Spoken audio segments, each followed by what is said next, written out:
तो जैसा कि आप लोग जानते हो कि डेली डोज की सीरीज चल रही है हमारे यहाँ, और ये डोज नंबर 4 है, डोज नंबर 4 है।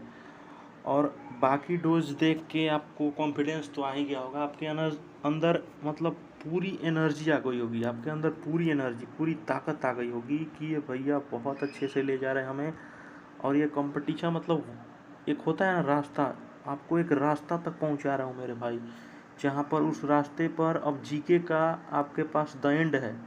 जीके महासागर नहीं है, महासागर जीएस होते हैं, ऐसे होते हैं, लेकिन जीके की एक फिक्स सिलेबस होती है हर एक कंपटीशन की। और वहाँ तक उस रास्ते पर आपको छोड़ के आऊँगा, ऐसा नहीं कि बीच रास्ते में आपको छोड़ दूँगा तो आप बीच रास्ते में भटक जाओगे कहीं इधर उधर। यूट्यूब चैनल पर आपको भटकने की नहीं है कि आपको पूरा जीके लूसेंट देखोगे, आपको फिक्स रास्ता तक और द जीके का द एंड करके ही आपको मानूंगा फिक्स डोज। इसीलिए फिक्स डोज और डेली डोज ये लाया हूँ कि डेली डोज से आप मतलब इतना ज़्यादा से ज़्यादा बेनिफिट कर पाओ कि आपको फिर आपके आगे कोई टक्कर ना ले। ठीक है, तो चलते हैं क्वेश्चंस पे। फर्स्ट क्वेश्चन है, आज़ाद हिंद फौज की स्थापना कहाँ पर की गई? तो जल्दी से बता दीजिए। तो आज़ाद हिंद फौज की स्थापना की गई थी टोक्यो में। अब चलिए टोक्यो क्या है तो आपको बता दे रहा हूँ कि यह है जापान की, क्या है, जापान देश है एक, और उसका ये क्या है, क्या हो गया देश की, क्या हो गया, जैसे इंडिया, जैसे इंडिया की कैपिटल क्या क्या है, देश की कैपिटल होती है न्यू दिल्ली है, न्यू दिल्ली भी माना जाता है। उसी तरह जापान की क्या है, ये टोक्यो राजधानी है, जापान की राजधानी टोक्यो है। ठीक है, तो आज़ाद हिंद फौज की स्थापना हुई थी टोक्यो में। ठीक है, ठीक है, आज़ाद हिंद फौज की स्थापना किसने करवाया था? तो जानते हो नेताजी सुभाष चंद्र बोस ने, नेताजी सुभाष चंद्र बोस ने। ठीक है, सेकंड क्वेश्चन, अशोक किस वंश का शासक था? अशोक ही जानते हो कि आप लोग बहुत ही अच्छा वंशज था, और आपको पता नहीं होगा तो ये समझ लेना कि अशोक बहुत ही अच्छा राजा था, और बहुत ही मतलब उसके जैसा ईमानदार राजा किसी वंश में नहीं था। और अशोक किस वंश का राजा था? बहुत ही अच्छा क्वेश्चन है, मौर्य वंश का राजा था, मौर्य वंश का शासक था वो। ठीक है, नेक्स्ट क्वेश्चन, भारत का नेपोलियन किसे कहा जाता है? भारत में नेपोलियन तो जानते हो, नेपोलियन जो कि आज तक किसी से हारा नहीं और बहुत लास्ट में मतलब हार गया, नेपोलियन बोनापार्ट। ठीक है, तो उसी तरह भारत का नेपोलियन किसे कहता है? भारत में भी नेपोलियन के किसी नाम से जानते हैं, तो समुद्रगुप्त, हमारे भारत के समुद्रगुप्त हैं, जो भारत के ही निवासी हैं, उन्हें भारत का नेपोलियन कहा जाता है, समुद्रगुप्त को। ठीक है, चलिए रानीगंज कोयला खानी, ये सारे क्वेश्चंस आ चुके हैं, और आपको ऐसा नहीं कि आपको कभी कंप्लेन मतलब कोई प्रॉब्लम की ज़रूरत होगी, आप ऐसे आराम से पढ़ के जाओगे, उड़ा के आओगे। कोई भी कंपटीशन में मैं चैलेंज देता हूँ, ठीक है, और हर बार की तरह चैलेंज ही दूंगा। रानीगंज कोयला खान कहाँ पर स्थित है? तो पश्चिम बंगाल है, कोयला की खान है वहाँ पे।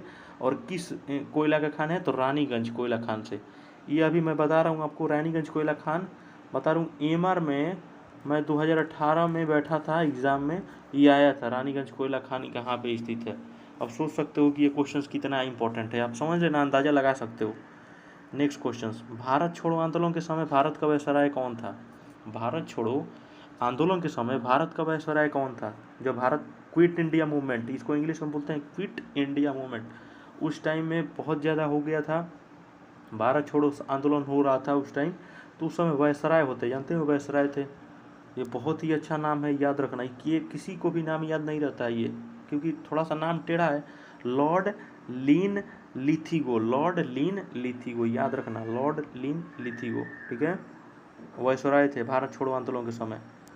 अब क्रिप्स क्रिप्स मिशन भी हुआ था एक, क्रिप्स मिशन, क्रिप्स मिशन, ये 1942 में 1942 में हुआ था, याद रखना 1942।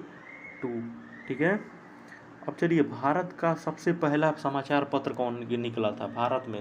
भारत का सबसे पहला समाचार पत्र क्या नाम है?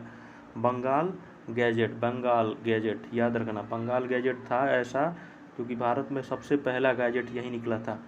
ठीक है, नौसेना मतलब इंडियन नेवी, इंडियन नेवी की कितनी कमान है? कमान मतलब कमांड, जानते हो कि हर एक सेना के पास अपना अपना कमांड होता है, तो इंडियन नेवी के पास कितनी कमांड है?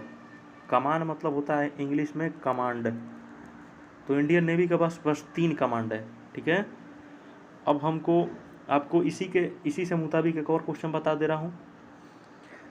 एयरफोर्स, आर्मी ये दोनों के पास कितनी कमांड होती है? ये दोनों के पास, एयरफोर्स और आर्मी के पास कमांड होती है कितनी? 7। याद रखना, ये पूरे रट लो। जानते ही हो जो एयरफोर्स मतलब जो डिफेंस से रिलेटेड अगर कोई भी तैयारी कर रहे हैं तो ये तो समझ सकते हो कि ये मस्ट क्वेश्चन आने ही वाला है, फिक्स है। तो याद रखना एयरफोर्स और आर्मी के ये दोनों मतलब सेम ही कमांड आते हैं, दोनों के सेम कमांड है, साथ साथ हैं।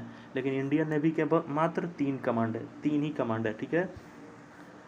फ्री किक देखते हो किस खेल से संबंधित है? फ्री किक है जो, वो किस खेल से संबंधित है बता दीजिए। फ्री किक देखते हो, फुटबॉल में फ्री किक मरवाते हैं सब, रेफरी मरवाता है, तो फुटबॉल से है फ्री किक, फुटबॉल से संबंधित है। तो आप लोग की यहीं आज की डेली डोज यही थी। देख लीजिए, मात्र मैं 8 क्वेश्चंस डेली बनाता हूँ, बहुत मेहनत से बनाता हूँ मेरे भाई, डेली मेहनत लगती है। और सॉरी मेरे भाई, कल थोड़ा सा भारी बिजी हो चुका था, भारी बिजी मतलब समझ लो तो आप ही के चलते मैं बिजी था, आप ही के चलते मतलब बताओ अब बोलोगे क्या बिजी थे। तो मैं कल बोया का एक माइक खरीदने गया था, मेरे साथ फ्रॉडिंग कर दिया था सारे सब क्या बोलते हैं, ये दुकानदार ने फ्रॉडिंग कर दिया था, बोया माइक मुझे गलत दे दिया था। तो उसी को आज मतलब कल ही फेरने गया था, तो उसी में थोड़ा सा लेट उट सब हो गया। तो सर कल का क्लास मतलब पूरा बिगड़ गया, तो कल का थोड़ा सा भी मैं बना नहीं पाया और प्रिपरेशन नहीं करा पाया आप लोग के लिए। तो उसका आप टेंशन मत लो मेरे भाई, मैं गारंटी मैं आपसे बोला हूँ ना कि आपको बीच रास्ते में कभी नहीं फंसा के जाऊँगा, बीच रास्ते में कभी नहीं बताऊँगा, बस मेरा साथ मत छोड़ना, गारंटी बता रहा हूँ।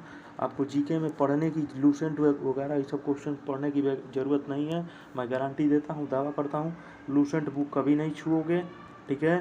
तो बस आप कुछ मेरे साथ बने रहो चैनल्स पे, और चैनल को सब्सक्राइब नहीं किया तो सब्सक्राइब ज़रूर करना, ठीक है। तो इसी के साथ चलता हूँ।